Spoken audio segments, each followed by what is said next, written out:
Bonjour, aujourd'hui je voudrais vous parler de Monseigneur Schneider. Eh bien, je peux vous dire que cette fois, personnellement, j'en ai assez de l'entendre insulter l'Église catholique en disant que deux de nos papes, avant Vatican II, étaient hérétiques. Mais, Monseigneur Schneider, vous n'avez pas lu Vatican I qui parle de l'infaillibilité papale, parce que justement elle était bien attaquée par l'évêque de Meaux par exemple, à cette époque. Et il a fallu faire une encyclique pour parler de cette infaillibilité papale. Le pape est infaillible. C'est une grâce qui a été donnée par Dieu au chef de l'Église catholique, car c'est la seule véritable religion qui dit la vérité sans cesse. Grâce à quoi? Grâce à cette infaillibilité papale que le pape garde en permanence en ce qui concerne la foi et les mœurs. Cette grâce ne pouvait être donnée qu'à un homme qui serait catholique, de la même que nos papes, que nos rois, bien catholiques, avaient reçu une grâce bien spéciale depuis Clovis. Voilà. C'est une grâce qu'on retrouve nulle part, parce que la seule vraie église, c'est l'église catholique. Elle n'a été donnée à aucune autre église, parce que toutes les autres religions sont fausses. Alors si vous ne croyez pas ça, c'est que vous n'êtes pas catholique, tout simplement. Pourquoi mentez-vous au peuple catholique? Parce qu'ils sont ignorants. Bien souvent, les catholiques d'aujourd'hui ne lisent pas les encycliques. Ils ne lisent plus les livres saints, des saints de l'époque qu'il faudrait lire. Non, ils ne lisent plus. Ils vous écoutent aveuglément et ils vous croient sans problème.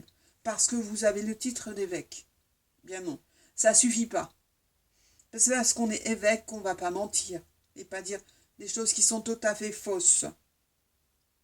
Mais moi, je crois que vous faites partie de l'opposition contrôlée, celle qui appartient à François, dont vous vous dites l'ami. Jamais un pape, soi-disant pape, n'a détruit l'Église catholique. Jamais, jamais, jamais. Comme le fait François Bergoglio. En fait, il finit le travail des antipapes depuis Vatican II. Ils ont commencé doucement, si on veut. D'ailleurs, en interdisant et en détruisant le Saint-Office qui, lui, condamnait les erreurs, c'est pratique. Il n'y a plus d'erreurs et hop, on efface tout et on ne sait plus qui est vrai et qui ment. Voilà. Et ça, c'était très important de détruire le Saint-Office. Et de la même manière, on fait disparaître l'infaillibilité papale. Donc le pape, on le croit pas, on s'en fout. Il peut se tromper, il peut dire des mensonges, etc. Alors qu'avant, c'était le contraire. Voilà. Très pratique tout ça. Alors qu'est-ce qui se passe d'autre? Il suffit de regarder Bergoglio et ses fruits. Il a détruit tout ce qu'il pouvait détruire. Il est quasiment fini. Qu'est-ce qui vous reste donc? Il va bientôt faire un conclave où des drag queens vont pouvoir être élus. Vous serez content d'avoir une drag queen, monsieur Schneider? Et vous pourrez dire, dans le droit canon, prions pour la drag queen. Non, mais c'est invraisemblable. Vous n'êtes pas réveillé, vous n'avez pas bu de café. François et ses frères de Vatican II ont systématiquement évincé toute rébellion des prélats conservateurs ou autres, ne gardant que les modernistes, francs-maçons et affiliés, à ceux qui se taisent ou ceux qui réagissent mollement, comme Monseigneur Burke aujourd'hui, qui se plaint que les choses ne sont pas correctes, ne correspondent pas à l'Église catholique. Mais réveillez-vous, Monseigneur Burke. François n'est pas pape, c'est pas l'Église catholique qu'il détient, mais l'Église bergolienne, l'Église satanique. Ça ne peut pas être autre chose. Regardez ce qu'il fait, quels sont ses fruits. Destruction, bientôt il n'y aura plus d'Église catholique du tout. Elle dit l'inverse de ce qu'elle disait avant. Qu'est-ce que c'est l'inverse? Si c'était une apparition, vous diriez que c'est une vraie apparition, François Bergoglio? Comme on en parle de Medjugorje. Quand on gratte un peu à Medjugorje, on voit que tout ça est faux. Que derrière, c'est rien que des arnaques. Medjugorje, c'est comme Vatican II, c'est comme tous ces faux papes, c'est la même chose. Quand on gratte derrière, c'est que du mensonge, c'est que des arnaques. Même chose au même niveau. C'est ces soi-disant papes qui protège Medjugorje, bien entendu, parce que c'est la même engeance, les mêmes choses, les mêmes mensonges. Medjugorje, c'est quoi? C'est les charismatiques, les protestants, tout ça, mais ça leur plaît, à ceux de Vatican II. C'est du grand n'importe quoi. On danse tout ensemble, on fait la fête. Monseigneur Schneider, taisez-vous. Et puis rejoignez l'église protestante.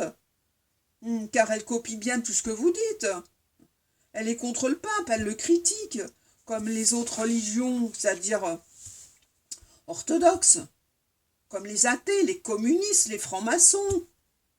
Faites comme eux, faites partie de leur camp, mais choisissez votre camp, par pitié. Choisissez votre camp. Par contre, monsieur Schneider, vous critiquez pas les soi-disant papes de Vatican II, hein. C'est toujours les papes d'avant Vatican II. Sauf François. Honte à vous. Honte à vous, monseigneur Schneider. Vous dépassez toutes les bornes.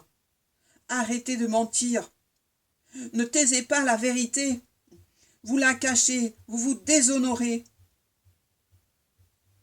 en calomniant de vrais papes. Ceux qui ont servi l'Église loyalement, saintement. Mais vous honorez une pourriture qui s'appelle François Bergoglio. Vous le traitez d'ami. Et vous auriez fait pareil pour le mauvais larron.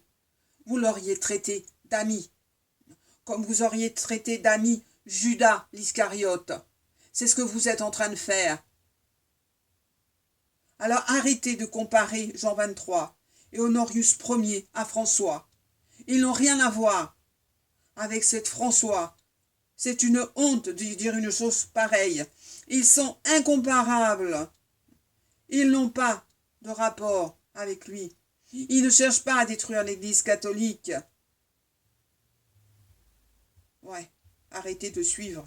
François, le boutonneux. Bouton de quoi il a, cet homme,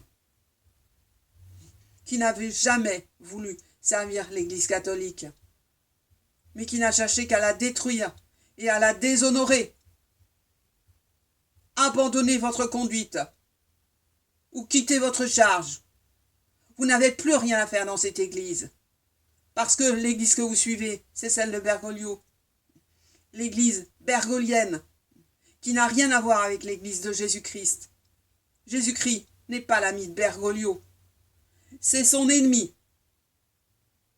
Alors s'il vous plaît, arrêtez de mentir au peuple. Oui, le peuple ne lit plus. Il vous croit aveuglément comme il croit BFM. Ils ne lisent plus les encycliques des papes avant Vatican II, où on leur dit cette vérité de l'infaillibilité papale, qui est en permanence et non pas une fois par siècle, en permanence. Un pape ne peut être hérétique. Il est intouchable, c'est une des trois blancheurs. L'Eucharistie, la très sainte Vierge Marie, et le pape, une des trois blancheurs, elles sont intouchables. À quoi toucher la franc-maçonnerie d'abord? Eh bien, à l'Eucharistie. À la Sainte Messe, ils l'ont détruit. Ah, depuis Vatican II, ils ont bien travaillé. Maintenant, c'est des spectacles, des messes spectacles auxquels j'ai assisté. Il y avait une messe où on passait le temps à applaudir un tel, un tel, un tel. Je suis partie.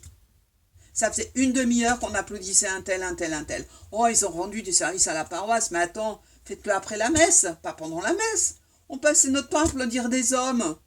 Je croyais qu'on était venus pour Dieu, parce que la messe, c'est un culte qu'on rend à Dieu. Mais là, on rendait des cultes à l'homme. Un tel, un tel, un tel. Ils sont même pas saints, ces gens-là. Ok, ils font du bien dans la paroisse, mais ils sont saints? Non, même pas. Même pas. Et pendant l'Eucharistie, personne à genoux. Personne rend sa genoux devant le Saint-Sacrement. On rentre dans l'église comme dans un moulin. C'est l'église catholique? Non. C'est une auberge. Une auberge espagnole. On y fait n'importe quoi, on y dit n'importe quoi. On est tous sauvés, on va tous au paradis. Mensonge. Mensonge. Vous privez les gens d'un paradis. Parce que vous ne leur enseignez plus qu'il y a un enfer. Et à cause de ça, beaucoup de gens y vont. Parce qu'ils n'y croient pas à l'enfer, ni au diable. Vous aurez leur âme sur leur conscience, sur votre conscience. Pauvre âme, qui se meurtrise dans le péché, à qui on n'enseigne pas ces vérités. Comme le fait Bergoglio. Il envoie tout le monde en enfer. Il ne dit pas aux pauvres âmes perdues ce qu'elles méritent et ce qu'elles vont endurer après leur mort. Il leur cache. Il leur fait croire qu'ici sur terre, tout est beau avec lui. Mais après leur mort, ce ne sera pas beau. Ce sera horrible. Parce qu'ils auront passé leur temps à insulter Dieu, comme le fait Bergoglio. Et se retrouveront avec lui pour faire la fête. Mais ce ne sera pas dans la joie qu'ils le feront. Alors s'il vous plaît, par pitié, changez de comportement.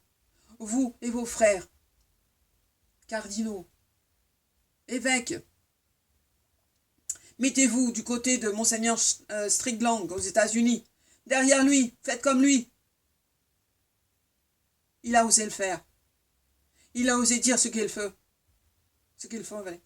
Ce qu'il fallait. Ouais, suivez Monseigneur Schneider. Monsieur Schneider. Monseigneur Schneider. Suivez Monseigneur Strickland aux États-Unis. C'est lui que vous devez suivre. Son comportement. Mais le vôtre est minable. Celui de Monseigneur Strickland aux États-Unis est magnifique. Magnifique. De courage. Comme le courage de Monseigneur Vigano. Comme le courage du père Altman aux États-Unis et d'autres que je ne citerai pas pour ne pas leur faire tort. Alors s'il vous plaît, changez de camp et enseignez vos ouailles. S'il vous plaît, réfléchissez à tout ce que je viens de dire. Vous n'êtes pas obligé de me croire ou de m'écouter, mais réfléchissez à tout ça. Et par pitié, lisez les encycliques des papes avant Vatican II. Ceux d'après, c'est que de la pourriture, c'est que des erreurs, c'est que des mensonges. Une fausse église. Alors, bonne réflexion, bon courage, et que Dieu nous aide. À bientôt.